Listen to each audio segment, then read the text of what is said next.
우리가 지난주에 이어서 함께 교사대학으로 함께 지금 말씀을 나누고 있습니다.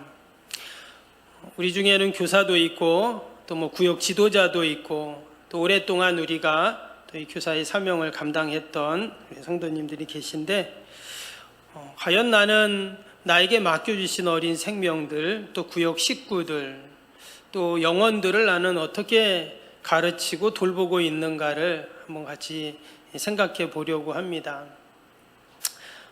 예전에 제가 부교육자로 섬길 때는 교사대학을 하면 신학교에서 교수님들 막 강사로 초빙해가지고 막 이렇게 막 커리큘럼 짜가지고 막 했던 그 기억들이 좀 납니다. 부목사님들도 하긴 했지만 그렇게 돈 들여서 또 행사도 하고 강사도 초빙하고 같이 이런 교사대학이나 교사 컨퍼런스를 하는 이유는 뭐냐면 어떻게 하면 우리가 아이들을 잘 가르칠 수 있을까? 어떻게 하면 이 말씀을 좀 더 아이들에게 정말 하나님의 말씀으로 전달할 수 있을까를 고민하는 것이죠. 그런데 여러분, 가장 좋은 선생님, 가장 잘 가르치는 교사는 누구냐 하면 누굴까요? 결국 예수님이시거든요. 그래서 과연 예수님은 어떻게 가르치시고 또 교사의 삶을 사셨는가를 우리가 성경을 통해서 보면 우리가 그 방법으로 하면 됩니다. 저도 대학원에서 기독교 교육 그런 과목을 많이 들었습니다. 그러니까 저는 기독교 윤리를 전공했는데 그거 외에도 제가 또 기독교 교육을 많이 들었어요. 일부러요. 어떻게 하면 좀 더 잘 가르치고 사실 목회자가 하는 일이 성도들 가르치는 일인데 어떻게 하면 잘 가르치고 또 그런 좋은 커리큘럼을 짜고 또 그런 방법들을 좀 알아야 되겠다는 마음으로 들었는데 사실 기독교 교육도요. 원래는 여러분 기독교 교육에서 일반 교육이 나왔습니다. 학교에서 가르치는 선생님들이나 일반 교육론이 있는데 원래 그 모든 교육론은 서구에서 왔잖아요. 근데 그 서구의 교육론이라는 것은 다 기독교 교육이 기초거든요. 그러니까 가장 중요한 건 뭐냐? 기독교 교육에서 세상 교육이 다 나왔다. 이렇게 우리가 생각을 하면 됩니다. 그럼 기독교 교육은 한마디로 뭘까요? 기독교 교육의 기초는 예수님이 어떻게 가르치셨나 이제 이거를 보거든요. 그래서 우리가 성경에서 예수님이 가르치신 것을 배우고 그 방법으로 하면 그것이 가장 잘 교육하는 것이고 또 하나님 기뻐하시는 교사의 모습인 줄로 믿습니다. 또 서론이 좀 길었는데요. 오늘 말씀을 다시 한번 보시면 예수님이 그럼 사람들 여기 무리들이라고 했는데 제자들도 여기 포함이 되고 그런 사람들에게 말씀을 가르쳤는데 어떻게 하셨냐면 예수께서 이 말씀을 마치심에 말씀을 쭉 앞에 보면 어떤 얘기를 했습니까? 산상수훈이잖아요. 그렇죠? 지금 여기 7장까지 쭉 나오네요. 5장, 6장, 7장은 우리가 잘 아는 내용이죠. 산상수훈. 산에서 예수님이 쫙 가르치신 내용입니다. 말씀하신 내용인데 이거를 다 한 다음에 뭐라고 했어요? 무리들이 그의 가르침에 놀랐다 그랬어요. 일단 예수님의 그 가르치는 방법을 보면서 놀랐어요. 그리고는 29절에요. 이는 그 가르치시는 것이 뭐라고요? 권위가 있고 권위가 있는 자가 또 서기관들과 같지 아니함이로라 그랬습니다. 그러면 당시 서기관들이 어떻게 가르쳤을까요? 또 우리가 그걸 알아야 될 거 아니에요? 지금 예수님의 가르침과 당시의 서기관들이라면 최고의 엘리트 학식을 가진 지금으로 치면 학자들입니다. 성경에 대해서는 완전히 통달한 사람들, 외운 사람들, 이런 사람들이 서기관을 했어요. 당시 회당이 있는데 그 회당에서 말씀을 가르치는 사람인지 서기관들이었거든요. 근데 예수님이 그 서기관들과 같지 않았다. 그래서 사람들은 깜짝 놀랐고 또 예수님은 서기관같이 권위 있는 분이 아니셨잖아요. 목수의 아들이었고 당시의 서기관들은 나이가 많았습니다. 율법학자들도 마찬가지고요. 그랬는데 지금 예수님은 몇 살이에요? 30살이잖아요. 그러면 젊은 청년으로 그들은 봤을 텐데 어떻게 목수의 아들 나사렛 출신 그리고 30살의 청년이 저렇게 권위가 있게 가르칠 수 있고 그렇게 깜짝 놀랐다는 거예요. 여러분, 그러면 우리가 과연 예수님이 어떻게 가르쳤을까 궁금하잖아요. 그렇죠? 오늘 나눠드린 프린터문을 한번 보세요. 나눠드린 프린터문 한번 보세요. 뒤에 있습니다. 다 있으시죠? 오늘 요거 중심으로 좀 잠깐 살펴보려고 합니다. 오늘 내용은 예수님이 어떻게 가르치셨는가를 지금 말씀을 합니다. 그래서 요거를 기억하시고 우리 선생님들, 구역, 공과 지도자들은 요 방법으로 가르치시면 됩니다. 이것은 집에서 아이들을 가르칠 때도 마찬가지예요.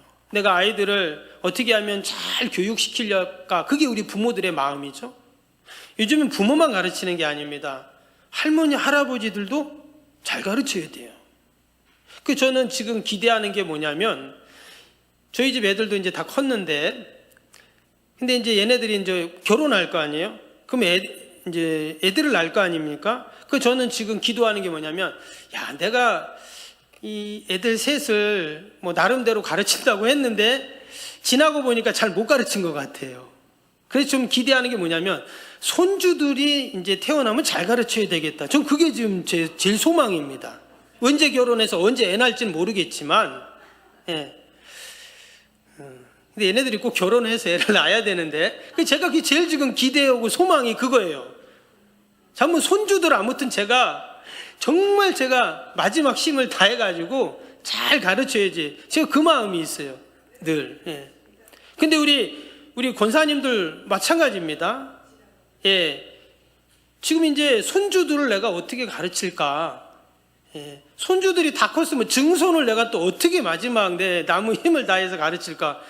이 방법대로, 예수님이 하신 방법대로 하면 된다는 거예요. 오늘 먼저 앞에를 보세요. 앞에를 맨 처음에 보시면 학습과 커뮤니케이션이라는 말이 있어요. 1번. 커뮤니케이션이 뭡니까? 서로 의사소통하는 걸 커뮤니케이션이라는 그런 얘기를 하죠. 여러분, 지금은 커뮤니케이션 학과도 생겼습니다. 그러니까 옛날엔 그런 게 없었는데, 이 커뮤니케이션이 얼마나 중요한지 커뮤니케이션 학과가 생겼어요. 대학에. 그러니까 이만큼 소통과 또 이런 전달이 얼마나 중요한지 이 커뮤니케이션을 학으로 배우는 그런 뜻입니다. 그런데 이런 커뮤니케이션이 너무 중요한데, 커뮤니케이션은 언어적 오른쪽 보세요. 2번 커뮤니케이션 종류라고 되어 있죠. 커뮤니케이션은 언어적 커뮤니케이션과 비언어적 커뮤니케이션이 있다. 그렇죠? 언어적 커뮤니케이션은 말로 우리가 의사소통하는 거죠. 근데 비언어적 커뮤니케이션 뭐예요? 표정, 몸짓, 이런 것도 의사소통의 하나입니다. 여러분, 때때로 우리가 아무 말도 안 하고 가만히 있어요. 그건 뭐예요? 침묵도 커뮤니케이션이죠. 때로는. 여러분, 말로 한다고 의사소통하는 게 아니라 아무 말도 안 해도 때로는 그게 전달이 되잖아요. 예를 들어서 화가 났어요. 맨날 말을 많이 하는 사람이 아무 말도 안 해. 그럼 어때요? 저 사람 무슨 일이 있나 보다. 화났나 보다. 이럴 거잖아요. 그처럼 언어적 커뮤니케이션, 비언어적 커뮤니케이션, 이 두 가지가 있다는 거예요. 그래서 정말 커뮤니케이션을 잘하는 사람은 도리어 언어적 커뮤니케이션보다 비언어적 커뮤니케이션 훨씬 잘합니다. 그렇죠? 그 한 예가 뭐냐면, 이거는 조금 다른데, 여러분 동양화 있죠? 동양화 다 아시죠? 동양화에서 가장 중요한 화법 중에 하나가 뭐냐면요, 여백입니다. 여백 아시죠? 여러분, 동양화는 지금은 좀 다르지만 옛날에는 동양화 보면 하얀 종이에다가 까만 칠만 하잖아요. 먹으로. 그렇죠? 그럼 생각해 보세요. 여러분, 하얀 종이에다가 까만 먹으로 칠만 하면 어때요? 까만색하고 하얀색만 있는 거예요. 그 까만색은 그림이고 하얀색은 여백이죠. 근데 만약에 여백이 없으면 그럼 그림이 될 수가 없는 거잖아요. 그래서 동양화를 가만히 보면요, 정말 잘 그린 그림은 어떤 그림이냐, 뭐를 똑같이 그린 그림이 잘 그린 그림이 아니라 여백을 어떻게 살리고 여백을 어떻게 줬냐에 따라서 그 동양화의 가치가 매겨지게 되어 있어요. 근데 일반 서양화도 마찬가지입니다. 잘 그리는 사람은요, 여백을 잘 그리거든요. 잘 남겨둬요. 그래서 아주 훌륭한 그림, 아주 비싼 그림은요, 여백을 어떻게 했냐가 결정하는 거예요. 근데 마찬가지입니다. 커뮤니케이션도요, 때로는 말을 잘하는 게 커뮤니케이션 잘하는 것 같지만 그렇지 않습니다. 도리어 비언어적인 커뮤니케이션, 아니면 침묵의 커뮤니케이션을 잘하는 사람이 정말 잘하는 거예요. 그래서 그런 내용이 있다는 것을 한번 좀 말씀을 드리고요.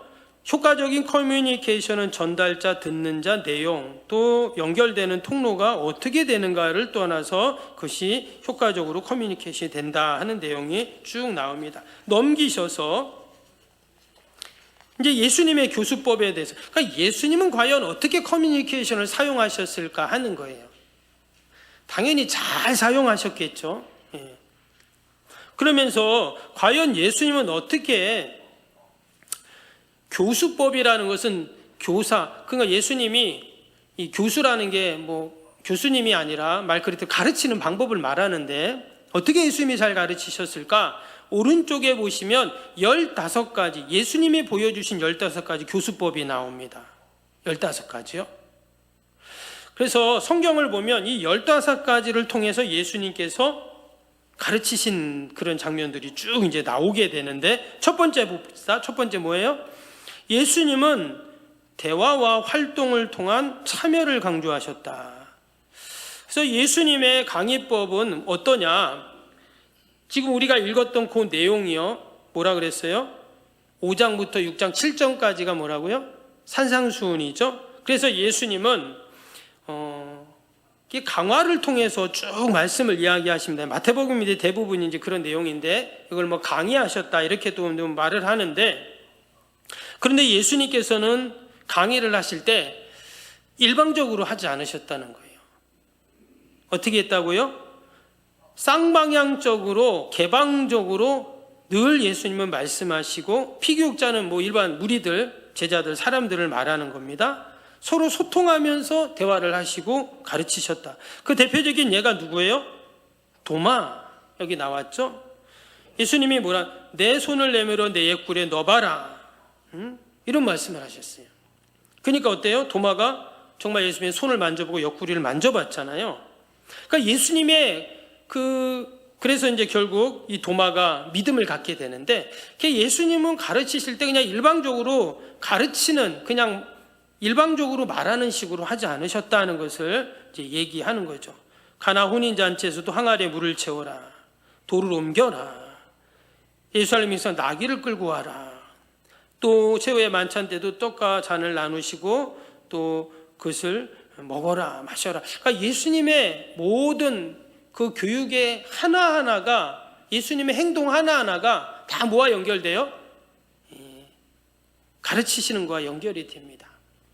그리고 또 행동으로 함께 참여하게 하시고, 이런 방법들을 예수님은 아주 다양하게 그렇게 사용을 하셨다는 것을 알 수가 있습니다.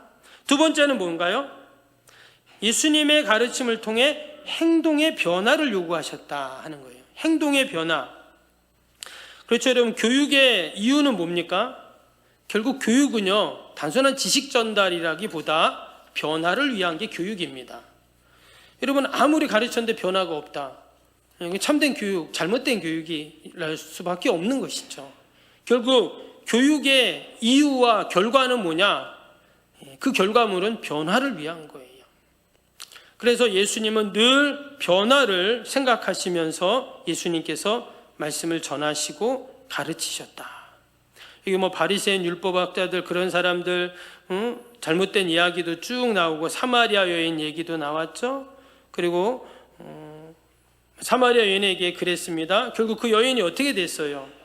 예수님이 그냥 우물가에서 물을 달라는 것 같지만 그냥 단순히 목말라서 물 달라는 것으로 끝나지 않았어요. 그렇죠? 여인이 이렇게 물을 주면서 좀 얘기하다 보니까 가정 얘기도 나왔어요.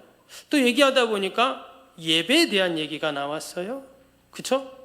그러니까 예수님은 그냥 단순히 물 먹는 거로 끝나는 게 아니라, 처음에 물을 달라 하셨지만 그것으로 마지막에 이 여인이 마을에 가지고 전도하는 그런 내용이 나왔잖아요. 사람들을 만나기 싫어서 낮에 왔던 사람인데 그런 사람이 사람들 앞에서 전도를 하고 있어요. 변화된 거잖아요. 이처럼 예수님의 가르침은 늘 행동에 변화를 주셨다 하는 것을 알 수가 있습니다. 세 번째 봅니다. 예수님은 언제나 본을 보이셨다 하는 거예요. 여러분, 예수님의 본을 보인 것은 대표적인 게 그겁니다. 예수님은 뭐라고 하셨어요? 제자들에게 나를 따르라 이렇게 말씀하셨습니다. 나를 따른다는 건 예수님이 어디 계신 거예요? 앞에 계신 거죠. 왜? 나를 따르라. 그러니까 당연히 예수님이 앞에 있어야죠. 예수님 따라가야 되니까. 그 말은 예수님이 늘 모범을 보이셨다 하는 것입니다. 예수님의 삶 자체가 그랬고요. 또 예수님의 말씀이 그랬습니다. 그래서 참된 교육은 어떤 교육이냐? 본을 보이는 교육이죠. 부모나 교사나 다 마찬가지입니다. 아이들 보고 예배 일찍 와, 시간 잘 지켜놓고 선생님이 늦어. 그러면 어떻게 될까요? 안 맞게 얘들 보고 기도하자 해놓고 선생님이 기도를 안 해. 말씀 읽자 그리고 말씀 안 읽어. 그러면 참된 교육이 될 수가 없는 거죠. 부모도 마찬가지고요. 그래서 늘 이 부모와 교사의 위치가 쉬운 위치가 아닙니다. 그래서 우리가 본을 보이셨다 예수님은 그렇게 가르치셨다 하는 겁니다. 네 번째 봅니다. 예수님은 팀 티칭의 형태를 사용하셨다.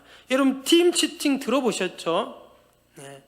그러니까 여러 명이 가르치는 그러한 방법으로 예수님은 가르치셨다 하는 것을 이제 알 수가 있습니다. 그래서 예수님은 몇 명의 교사가 함께 가르침을 통해 교육의 효과를 올리셨다 하는 것을 이야기하십니다. 그래서 무슨 말이냐면 그냥 일방적으로 뭐 이렇게 예수님이 그냥 많은 사람들 앞에서 이렇게 뭐 강의하신 내용도 있어요. 있지만 때로는 예수님은 여러 사람들을 함께 가르치고 배우고 또 논하고. 근데 사실 이 팀 티칭은요 당시 그러니까 예수님 당시 아주 유행했던 그러한 교육 방법이에요. 그래서 예수님이 회당에 가셔가지고 이렇게 뭐 논쟁하셨다 이런 표현들이 나오는데 사실 우리가 그렇게 좀 과하게 해석할 필요는 없습니다.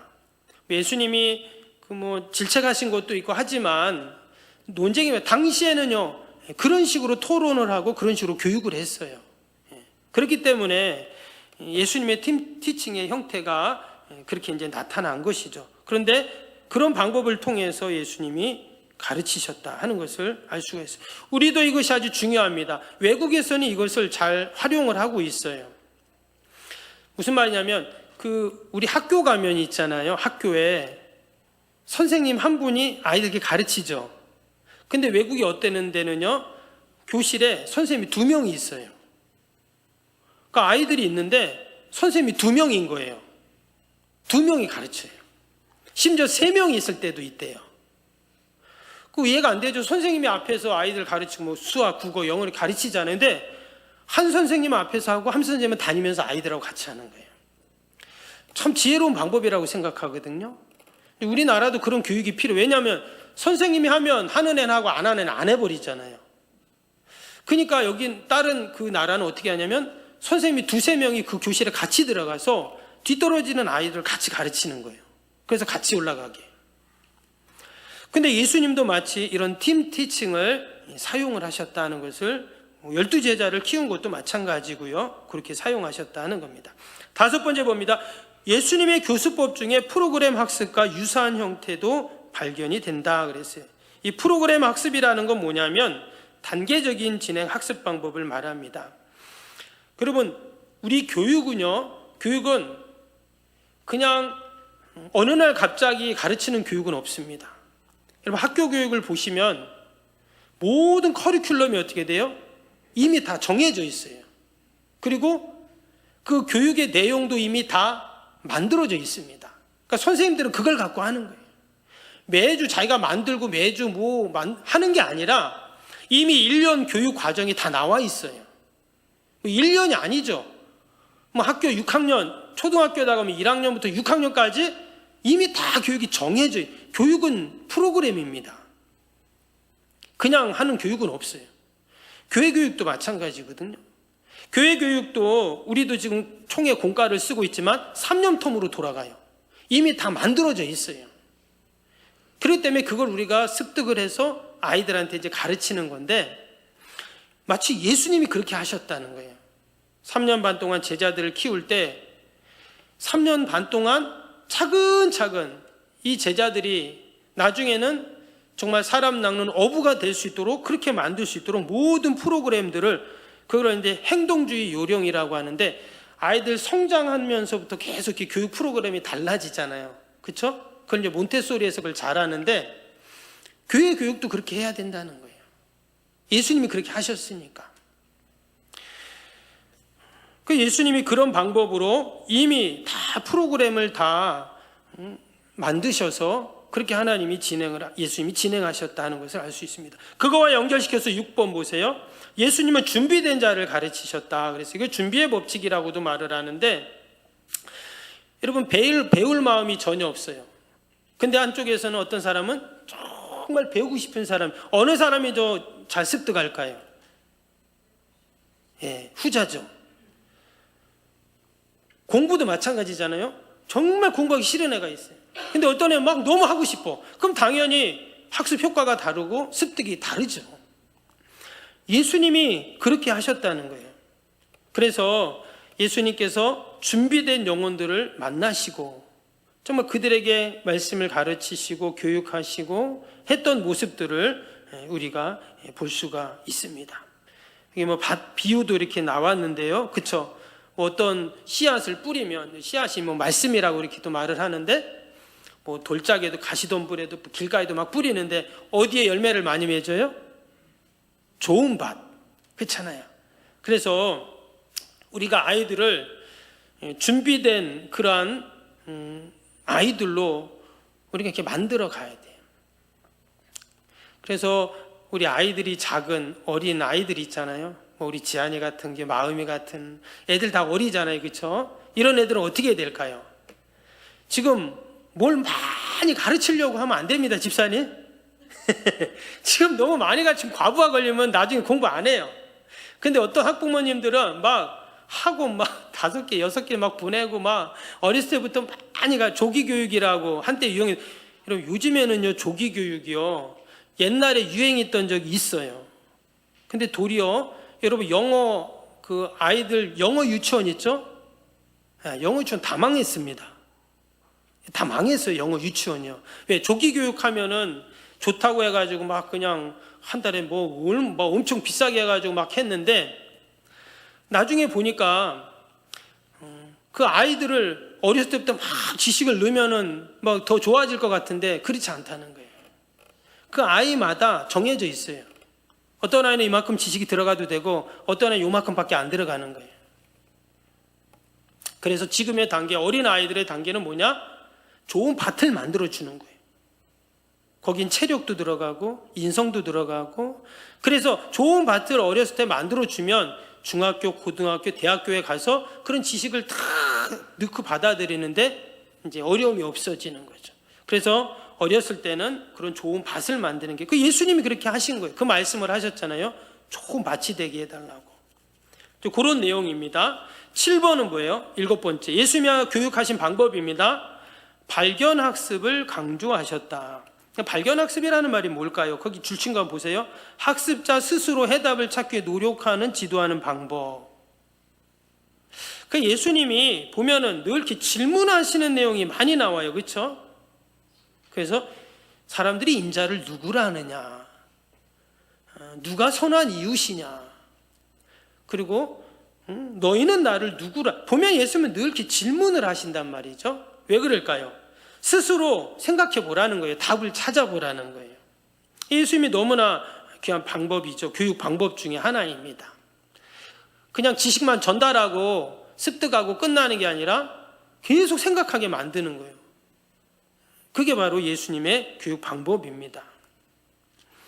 그래서 그 하브루타, 그러니까 유대인 학습 교육법 중에 하브루타라는 게 있어요.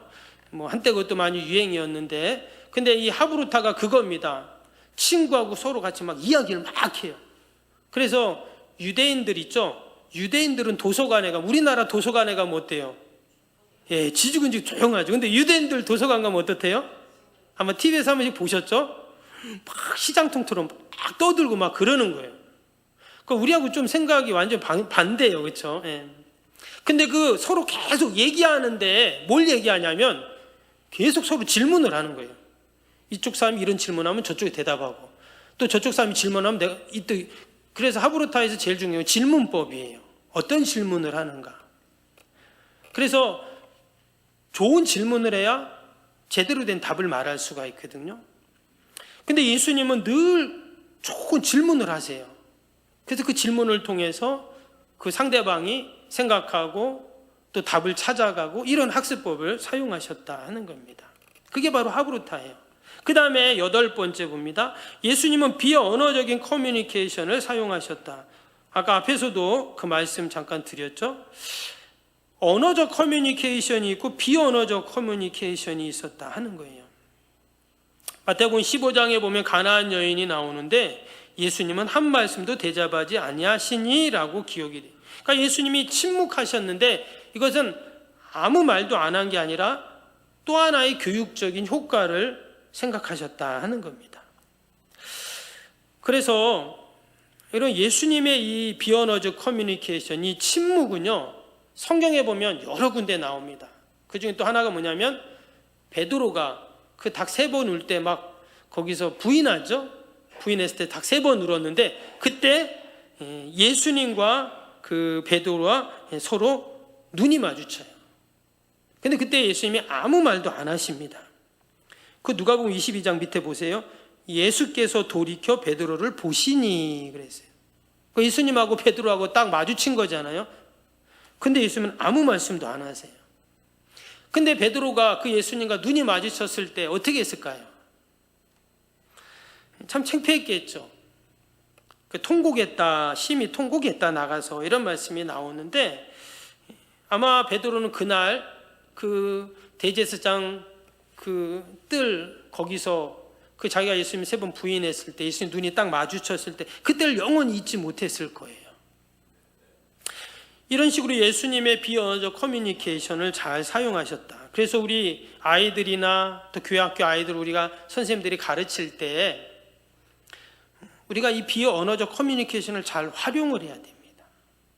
무조건 막 잔소리한다고 말 많이 한다고 다 교육이 아니라 적절하게 그것을 잘 사용해야 학습의 효과가 있다는 거예요. 9번, 예수님은 구체적인 것을 사용하셨다 그랬어요. 구체적인 거라는 뭐냐면 추상적인 교육 방법보다는 예수님은 구체적. 그러니까 예를 들면 그런 거예요. 예수님이 저 들의 백합화를 보라. 그런 말이죠. 저 하늘 나는 새를 보라. 그러니까 예수님께서 우리는 그냥 말씀을 읽지만 당시 사람들에게 그런 말을 하신 거예요. 지금 이렇게 사람들이 있으면 사람들한테 얘들아 저 들의 백합화 한번 봐봐. 그런 거예요. 그리고 지금 예수님의 가르침은 대부분 야외에서 이루어지잖아요. 지금 산상수훈도 지금 야외입니다. 산에서 하신 거였어요. 그러면 옆에 있는 야, 저 백합화 좀 봐라. 그러니까 새가 날아갈 때 야, 좀 새 좀 봐라. 이렇게 지금 말씀하신 거라는 거예요. 그러면서 진리를 말씀하셨죠. 그래서 예수님은 좀 약간 추상적인 것보다는 실제적이고 좀 이처럼 구체적으로 예수님은 늘 예를 들어가지고 잘 설명하시고 가르쳐 주셨다. 한 장 넘기시면 지난번에 제가 저주 받은 무화과 나무 얘기도 드렸죠. 아니 열매 맺을 때도 아닌데 그리고 예수님이 저주를 하셔? 아 이게 무슨 말이야? 그랬는데 그것을 통해서도 그 눈에 보이잖아요. 완전히 어제까지는 멀쩡했던 무화과 나무인데 아침에 가보니까 완전히 다 말라버려서 그 사람들이 얼마나 깜짝 놀라겠어요. 그 무화과 나무를 보면서. 근데 그것을 통해서 제자들을 가르치려는 것이 있었다는 거예요. 그 예수님의 교육 방법인 거예요. 그러니까 왜 저주하셔? 왜 열매 맺을 때도 아닌데 안 맺었다고 뭘 하셔? 그거를 보지 마시고 예수님은 그런 방법을 통해서 가르치셨다 하는 것을 이제 보여준 겁니다. 그리고 이제 10번 보세요. 예수님은 다양한 수사법을 사용하셨다 이런 말씀입니다. 이 수사법이라는 건 뭐냐면 우리 보면 그런 거 있죠. 은유법, 뭐 반어법 뭐 이런 거 있죠. 우화법, 비유법, 이제 대조법 이런 것들을 제유법 이런 것들을 이제 뭐 수사법이라고 하는데 이것도 당시에 이렇게 많이 사용되는 그러한 교육 방법이었어요. 예수님만 하신 게 아니라 우리가 요즘에 새벽에 뭐 읽습니까? 잠언 읽고 있죠. 여러분 잠언 읽으면 어때요? 거기도 보면 계속 비교를 하잖아요. 이게 비교법을 사용한 거예요. 당시 지혜 문학 자체가. 근데 예수님 때는 이 수사법이 아주 많이 활용이 되었다는 겁니다. 이 수사법을 많이 사용한 게 뭐냐면 헬라 문학이에요. 헬라 문학. 근데 로마가 멸망하기 전에 헬라가 전 세계를 지배하죠. 그러면서 이 헬라 문명이 막 퍼지면서 헬라 문학이 왕성했어요. 그때 이 수사법들이 많이 사용됐죠. 그리스, 로마의 그런 그 헬라 문명이 쫙 퍼지면서 그 어떤 교육 방법이 수사법인데 그들을 활용했다라는 것입니다. 11번 예수님의 질문은 뭐예요? 질문을 효과적으로 사용하셨다. 아까도 그 말씀 드렸죠. 하부르타 질문을 잘한다. 근데 예수님은 이렇게 질문을 늘 하세요.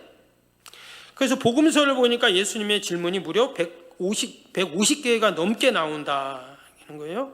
예수님은 늘 이렇게 질문을 하세요.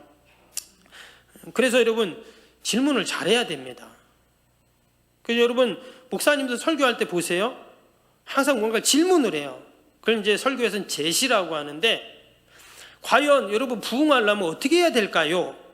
제가 그렇게 질문을 하고 말씀을 쭉 이렇게 이제 말씀을 전하거든요. 근데 이 질문을 어떻게 하냐에 따라서 뒤에가 달라져요. 질문을 이상하게 하면 이상한 답이 나오잖아요. 그렇죠? 그래서 아이들에게 우리가 이 질문을 잘 던져야 됩니다. 특히 선생님들은. 그러니까 뭔가를 많이 지식을 전달하는 부분도 있어야 되지만 사실 그거는 책 보면 되는 건데 그리고 프린터물로 나눠주면 되는데 정말 좋은 질문 하나가 그 아이를 바꿀 수 있어요. 근데 예수님의 질문을 한번 성경을 가만히 읽어보세요. 읽어볼 때 우린 그냥 읽지만 예수님이 어떤 말씀 한마디를 할 때 우리 복음서 보면 빨간 글씨는 다 예수님이 하신 말씀이죠. 우리 성경책 보면 그렇죠. 그래서 우리가 성경책 읽을 때 빨간 글씨는 어떻게 해야 돼요? 한번 다시 읽어봐야 돼요. 그러니까 예수님이 그냥 우리가 성경 통독할 때는 쭉 읽지만 우리가 큐티를 하거나 아니면 말씀을 좀 깊이 있게 볼 때는요 빨간 글씨는요 2번, 3번 읽어보는 거예요. 왜? 예수님이 하신 말씀에 분명히 의미가 있어요. 질문을 하셨다. 그러면 과연 그 질문이 왜 하셨는가? 그걸 생각해 볼 수가 있죠. 그래서 질문을 잘 사용하셨다. 선생님들은 이걸 꼭 기억을 하셔야 됩니다. 12번 예수님은 다양한 상황을 이용하셨다. 그렇죠? 예수님이 고정된 어디 실내 안에서만 한 게 아니라 아까 지금 5장, 6장, 7장이 다 산에서 하신 거라 했잖아요. 대부분 예수님은 야외에서 많이 하셨어요. 뭐 회당이나 성전에서도 말씀을 전한 적도 있지만 때로는 결혼식장, 가나 혼인잔치 결혼식장이죠. 또 뭐 장례식장에서도 하셨죠. 여리고의 그 장례식장 아니면 나사로의 장례식장 가셔도 말씀하시고 뭐 운물가, 사마리아 여인 운물가에서도 하시고 길가에서도 하시고 뭐 예수님 마지막 십자가 달리시기 전에는 마가의 다락방에서 최후의 만찬 하시기 전에 마지막 최후의 강화를 하셨죠. 그래서 요한복음에 보면 예수님이 그 마가의 다락방에서 쫙 말씀하신 내용이 나옵니다. 그죠? 그리고 이제 마지막 식사, 최후의 만찬 하시는 내용. 그래서 예수님은 이렇게 다양한 상황에서 그런 공간에서 말씀을 하셨다는 것을 또 볼 수 있어요. 근데 이것도 그냥 그런가 보다라고 생각할 수 있는데 그렇지 않아요. 예수님의 다 교육 방법 중에 하나예요. 이 장소에서 전할 말씀, 이 장소에서 이 상황에서 전할 말씀. 그래서 그 말씀들을 예수님이 딱 맞는 말씀을 그 장소에서 하셨다 하는 겁니다. 13번 예수님은 모든 기회를 이용하셨다. 그렇죠? 예수님은 그냥 지나가는 상황이 없어요. 모든 기회 가운데 꼭 필요한 그 말씀들을 전하셨다는 것을 우리가 알 수가 있어요. 그래서 우리가 아이들을 교육할 때 어떤 상황이든 우리는 교육할 수 있어요. 뭐 아이들이 학교 가서 공부하지만 또 끝나면 집에 오는 거죠. 근데 꼭 학교에서만 교육하냐? 그렇지 않죠. 뭐 교회에서는 교회 학교 시간에 아이들 분반 공부 시간에 뭐 설교 시간에 가르칩니다. 근데 그때만이 아니죠. 아이들이 오늘도 지금 교회 왔는데 지금 뭐 어디 있는지 모르겠지만 아이들 막 지금 놀러 다니잖아요. 지금 왔다 갔다 하고. 근데 이런 시간을 통해서도 아이들은 뭔가를 배우고 또 깨닫고 알게 되거든요. 꼭 선생님이 하시는 말씀이 아니라, 여러분 교회에 머물죠 지금 애들이. 엄마가 집에 갈 때까지 기다려야 돼. 어쩔 수 없이 있어야 되는데, 그런데 그것이 아이들에게는 또 다른 교육이 될 수 있어요. 그래서 예수님은 그런 상황, 기회, 모든 기회를 이용해서 가르치셨다. 16번, 예수님은 실물 교육을 하셨다. 아까 내용하고도 좀 연결이 되는데요. 그 상황에서, 모든 상황들 속에서 예수님은 말씀하시고 전하시고 가르치시고 이런 실물 교육을 실제로, 겨자씨 같은 것도 보세요. 겨자씨 비유 같은 거 얘기할 때도 정말 저도 교회학교 애들한테 이제 겨자씨 사다가 진짜 보여주면서 했던 기억이 나는데, 예수님이 옆에 보니까 겨자 넝쿨이 있단 말이에요. 그걸 보면서 얘기를 하신 거죠. 사람들이 다 알잖아요. 겨자 그 씨앗을 알고, 이런 것이 다 예수님의 실물 교육이죠. 마지막, 예수님은 통각의 법칙을 사용하셨다. 이게 뭐냐? 무슨 말이냐면 이해 법칙이라고도 이야기합니다. 그래서 피교육자, 학생들이 기존 경험의 세계를 기초하여 새로운 것을 가르칠 때 효과적으로 사용할 수 있다. 그래서 예수님께서 뭔가를 가르칠 때 그 상대방이 그것을, 뭐 제자들, 학생들이 그것을 잘 이해할 수 있는 것을 배려하시는 거예요. 그냥 너는 알고 너는 모르든 나 그냥 가르친다. 예수님은 그렇게 하지 않으셨죠. 사실 우리 지금 교육의 문제가 뭡니까? 학교에서는 뭐 많이 가르치고 또 뭐 학원에서도 아이들이 뭐 배우고 막 하지만, 하는 놈은 막 하고 안 하는 놈은 안 하는 거잖아요. 그렇죠? 근데 예수님은 늘 가르치실 때 상대방이 이해할 수 있는 그 교육을 하셨다는 거예요. 어린아이한테는 어린아이, 어른한테는 어른, 아픈 사람한테는 아픈 사람, 그 상황에 맞는, 다 모든 사람들이 그 하나님의 말씀을 이해하고 또 그 말씀을 들을 수 있도록 그렇게 예수님께서 가르치신 것을 우리가 볼 수 있어요. 아마 이 외에도 더 많은 예수님의 교수법이 있을 겁니다. 그런데 오늘 여기 나온 요 내용들을 여러분 꼭 기억하시고, 15가지인데 우리 아이들을 가르치고 교회학교 교사들이 이렇게 이걸 생각하고 우리가 가르친다면 예수님의 방법대로 가르치는 거예요. 그럼 하나님 기뻐하시고 잘 가르치는 겁니다. 아멘. 내가 많이 배우고 뭐 학식이 있고 뭐 세상적으로, 그게 아니라 교회학교 교사는 다릅니다. 그러니까 늘 예수님의 이 가르치심을 잘 생각하면서 좋은 교사가 되는 저와 여러분 되길 주님의 이름으로 축복합니다. 우리